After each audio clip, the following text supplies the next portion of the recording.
refreshed from time to time with the blood of patriots and tyrants. This is a quote from Thomas Jefferson.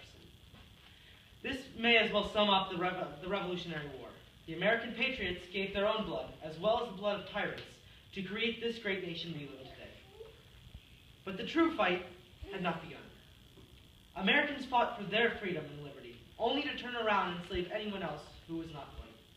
For decades, if you were black, you were worse than an animal.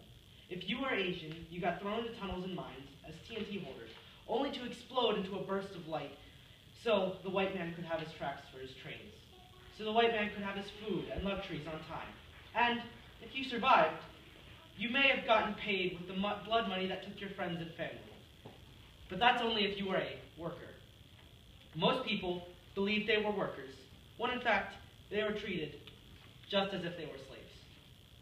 Now look back in history, 150 years in the past.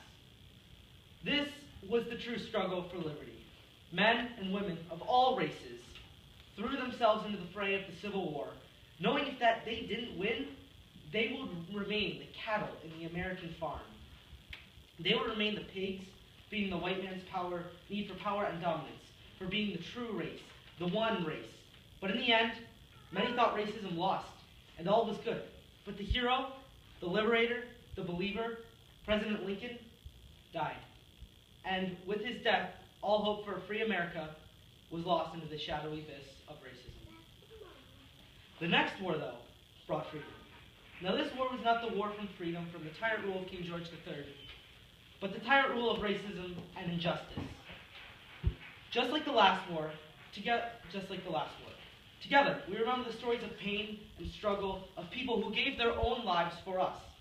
Martin Luther King Jr., a man of true character, fought every day of his life against oppression, against the evils of the KKK and white supremacy groups. He accepted finite disappointment, but he never lost infinite hope. He walked for so long in the streets of mayhem and chaos and hate, giving love to all who needed it, even if they refused it. He fought to restore that tree of liberty and bring peace back into our glorious nation. Today and every day, we must not only look back at how his dream has forever changed America, but how we can change America as well. Injustice does not only include racism. Inequality does not only include segregation. Many people still suffer from oppression of not only tyrannical racism, but also the evils of many other kinds of discrimination, whether that be gender, religion, financial stability, physical traits, or many others. Injustice still pollutes our nation. The people who died did not die in vain. Lincoln, King, and many others died for us, their children.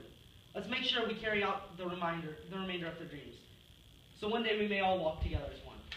Together, we must not let ourselves reside in comfort and convenience. Together, we must not let ourselves ignore friends and family who are hurt by discrimination.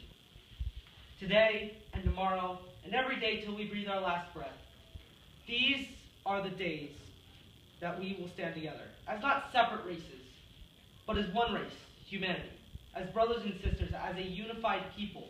We all bleed the same red blood, so let us bleed together. We all have words, so let us speak out in unison. We must rise as one to achieve King's dream in full and stop inequality once and for all. We must fight through challenge and controversy with our voices and to help our friends find their voices. For it is only then that we may walk as one true race and be equal not only in the eyes of God, but in the eyes of strangers we pass each and every day, in the eyes of each other. But to get there, we must continue the fight many have already died for. We must rise to fulfill the dream of the souls lost to the sea of hate and evil. For it is then, and only then, we will be united.